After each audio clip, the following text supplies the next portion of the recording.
साथ एक देश एक चुनाव के लिए 129वां संविधान संशोधन बिल संसद में पेश हुआ और संयुक्त संसदीय समिति में भेजा जा चुका है। इससे पहले बिल को पेश करने को लेकर वोटिंग हुई। कानून मंत्री अर्जुन राम मेघवाल ने जब बिल पेश करने का मोशन रखा तो विपक्षी सदस्यों ने इसे संविधान के बुनियादी ढांचे और संघीय ढांचे के खिलाफ बताते हुए इसका विरोध किया।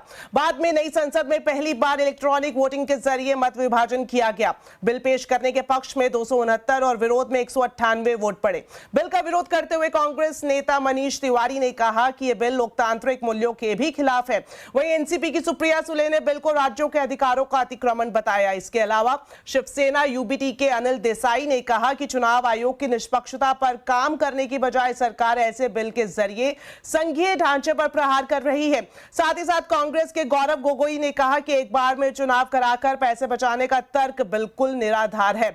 चलिए अब आपको दिखाते हैं कि प्रियंका गांधी ने इस बिल को लेकर क्या कुछ कहा है। Anti-constitutional bill. It's against the federalism of our nation, and we are opposing the bill. कुछ नहीं बचा है आपके पास। अध्यक्ष जी, सदन को थोड़ा सा सिस्टम में लाएं। अध्यक्ष जी, आपसे अनुरोध है, आपके माध्यम से सरकार से अनुरोध है।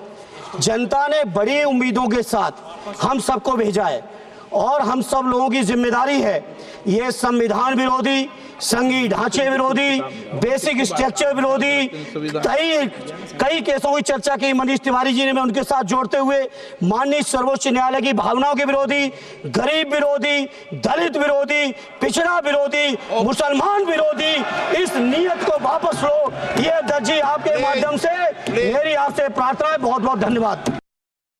We object to this. Why are we giving this authority to the Election Commission to dissolve assemblies who are elected for 5 years? So I think to break these tenures is completely objectionable, and India is a union of states. Central government cannot. Cooperative federalism is something which we are so proud of. So I request the Honorable the Government of India either to withdraw the bill or send it to a joint parliamentary committee so we have a detailed discussion, and we'll be happy to support as long as it comes to a joint parliamentary committee. तो विपक्षी पार्टियां एक देश एक चुनाव bill का यहां पर विरोध कर रही हैं। वहीं कानून मंत्री अर्जुन राम मेघवाल ने कहा है कि आजादी के बाद से चुनाव आयोग लोकसभा और विधानसभाओं के 400 से ज्यादा चुनाव करा चुका है। नए बिल से प्रशासनिक क्षमता बढ़ेगी, साथ ही साथ चुनावी संबंधी खर्च में भी कमी आएगी। केंद्र और राज्यों के बीच केंद्र द्वारा बनाए गए किसी कानून के द्वारा नहीं बल्कि संविधान द्वारा ही बंटी होती है। क्या union list, state list, concurrent list, हम किसी सूची में कोई संशोधन नहीं कर रहे हैं साहब। कैसे संघवाद पे चोट कर रहे हैं? हम नहीं कोई चोट कर रहे हैं। तो one nation one election bill पर अब विस्तार से जानकारी लेते हैं। हमारे वरिष्ठ सहयोगी लक्ष्मण रॉय हमारे साथ जुड़ गए हैं। तो सर, सबसे पहले आपसे जानना चाहेंगे इस बिल की खास बातें क्या हैं और अब जेपीसी में जाने के बाद आगे की प्रक्रिया क्या रहेगी? वाकई जिस बिल को लेकर काफी ज्यादा विरोध पहले से ही हो रहा था, विपक्षी पार्टियां अपने तेवर कड़े की हुई थी, उस बिल को आज लोकसभा में पेश कर दिया गया। जी हां, वन नेशन वन इलेक्शन यानी पूरे देश भर में एक साथ चुनाव कराए जाएं, चाहे लोकसभा के चुनाव हो या राज्यों के विधानसभा के चुनाव हो, उसको एक साथ कराए जाएं। उससे जुड़ा हुआ संविधान संशोधन बिल यहाँ पे पेश किया गया है। चूंकि इसके लिए संविधान संशोधन करना पड़ेगा, इसलिए संविधान संशोधन 129वां संविधान संशोधन बिल है जिसको यहाँ पे पेश किया गया। अब पेश करने के साथ ही सरकार ने यह ऐलान कर दिया है कि वो इस बिल को ज्वाइंट पार्लियामेंट्री कमेटी यानी जेपीसी के पास भेजेगी। जेपीसी में सभी दलों के, जिन दलों के सांसद जितनी संख्या में हो उनके आधार पर उनका प्रतिनिधित्व होता है उस कमेटी में, और इसमें लोकसभा और राज्यसभा दोनों के सांसद होते हैं। हालांकि सांसद कौन होंगे, किस पार्टी के कितने होंगे, इसको लेकर लोकसभा स्पीकर सभी राजनीतिक पार्टियों के नेताओं से उनके नाम मांगेंगे और उसके बाद फिर ये नोटिफाई किया जाएगा अगले 2 से 3 दिन में कि जेपीसी के मेंबर कौन कौन से होंगे, उनकी शर्तें क्या होंगी, कब तक जेपीसी को अपनी रिपोर्ट सौंपनी है, और जेपीसी के गठन के बाद जेपीसी की बैठकें होंगी। बैठकों में सभी दलों से सलाह मशविरा किया जाएगा, उनके सुझाव लिए जाएंगे और फिर जेपीसी के में देखा जाए कि किन किन के सुझाव को माना जा रहा है। अगर सुझाव को मानते हुए सरकार उस सुझाव को बिल में लाना चाहती है तो फिर से उस बिल में संशोधन सरकार लाएगी कैबिनेट से मंजूरी लेने के बाद, और बिल में संशोधन लाने के बाद वो चूंकि संविधान संशोधन बिल है तो लोकसभा से पहले 2/3 बहुमत से पारित कराना होगा होगा, फिर राज्यसभा से पारित करना पड़ेगा, और इससे चूंकि राज्यों का भी लेना देना है तो आधे से ज्यादा राज्यों से भी इसको मंजूरी लेनी पड़ेगी। तो ये एक प्रक्रिया लंबी जरूर है, लेकिन इसके साथ ही इस प्रक्रिया की शुरुआत जरूर हो गई है। शुक्रिया लक्ष्मण जी इस पूरी जानकारी के लिए। और वहीं आपको बता दें कि क्या है one nation one election bill में और इसका भविष्य की राजनीति से क्या है लेना देना, आज इसी पर विस्तार से चर्चा आवाज अड्डा में होगी शाम 7:57 पर। जरूर जुड़िएगा।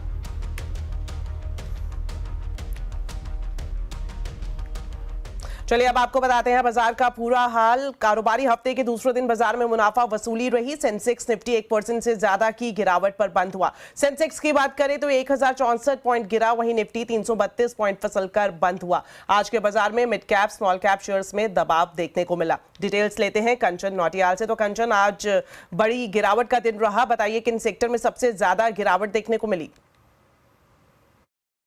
तो आज जैसे कि इस तरीके का हमने बाजार का मूवमेंट देखा है, डेफिनेटली एक अच्छा मूवमेंट तो नहीं रहा है। अगर निफ्टी की गेनिंग साइड की बात करी जाए तो केवल एक ही शेयर था जो हरे निशान पे बंद है, लेकिन लूजिंग पॉकेट अब देख लेते हैं कि लूजिंग गिरने वाले शेयर्स कौन से थे। श्रीराम फाइनेंस में 5% का डाउनसाइड, ग्रासिम में 3.25%, हीरो मोटोकॉर्प 3% और साथ ही साथ भारती एयरटेल में भी 3% का एक डाउनसाइड मोमेंटम रजिस्टर किया गया है। मिड कैप की गेनिंग साइड की बात करी जाए तो मैज़गॉन डॉक में हमें 6.25%, सूजलॉन में 5%, ओबरॉय में भी 3% और हेल्थ केयर में करीबन 2% का अपसाइड मोमेंटम देखने को मिला है। लूजिंग पॉकेट में कमिंस में 4.25%, एल&टी फाइनेंस 4%, ऑयल इंडिया में भी करीब 4% और बंधन बैंक में भी करीबन 4% की गिरावट देखी गई है। अब देखते हैं कि मेटल्स में कौन से गिरने वाले शेयर रहे हैं। जेएसपीएल में 3.25%, जेएसडब्ल्यू स्टील में 3.25%, हिंडाल्को 2.25% और साथ ही साथ एनएमडीसी में हमें 2.5% का एक डाउनसाइड मोमेंटम देखने को मिला है। शुक्रिया कंचन पूरे मार्केट अपडेट के लिए। तो जनवरी के आखिर तक बाजार में उतार चढ़ाव संभव है, ये कहना है एडलवाइज एसेट मैनेजमेंट के सीईओ इक्विटीज त्रिदीप भट्टाचार्य का। सीएनबीसी आवाज से खास बातचीत में त्रिदीप भट्टाचार्य आईटी, रियलिटी और कंजम्पशन सेक्टर पर बुलिश दिखाई दिए। डोमेस्टिक ओरिएंटेड थीम्स में ज्यादा फोकस करना चाहिए, क्योंकि ग्लोबल पर्टिकुलरली जो दारोमदार है वो क्लियर होगी अगले 2-3 महीने में। तो डोमेस्टिक पॉइंट ऑफ व्यू से हमें लगता है कि जो एनबीएफसीज एज ए सेक्टर है वो उसके वैल्यूएशन अभी भी रीजनेबल है। और अगर मान लीजिए अगले 12-15 महीने में रेट कट्स हों तो उसमें हम लोग को एक थोड़ा सा मार्जिन्स में बेहतरी का सिचुएशन देखने को मिल सकता है। और ग्लोबल बिजनेसेस में हमें लगता है कि आईटी एक अच्छा सेक्टर है, जो कि हम ओवरवेट भी है और पिछले 3 से 6 महीने हमने वेटेज बढ़ाई भी है। हमें लगता है कि करेंसी में जो वॉलेटिलिटी देखने को मिलेगी और साथ में अगर आप ग्लोबल पॉलिसीज थोड़ी से कॉर्पोरेट्स, यूएस कॉर्पोरेट्स के लिए बेहतर हो तो as a play on the same Indian IT sector benefit हो सकता है। तो ये 2 सेक्टर मैं कहना चाहूंगा। और तीसरा जो है मेरे ख्याल से गवर्नमेंट डिसीजन मेकिंग जैसे सेकंड हाफ में वापस आएगी। कुछ हद तक जो मैन्युफैक्चरिंग और कैपेक्स रिलेटेड स्टॉक्स में करेक्शन देखने को मिली है, वहां पे थोड़ा बहुत रिवर्सल आता हुआ देखते हैं। तो ये 3 सेक्टर्स, 2 डोमेस्टिक और 1 आईटी, जो आज के डेट में मुझे पसंद है।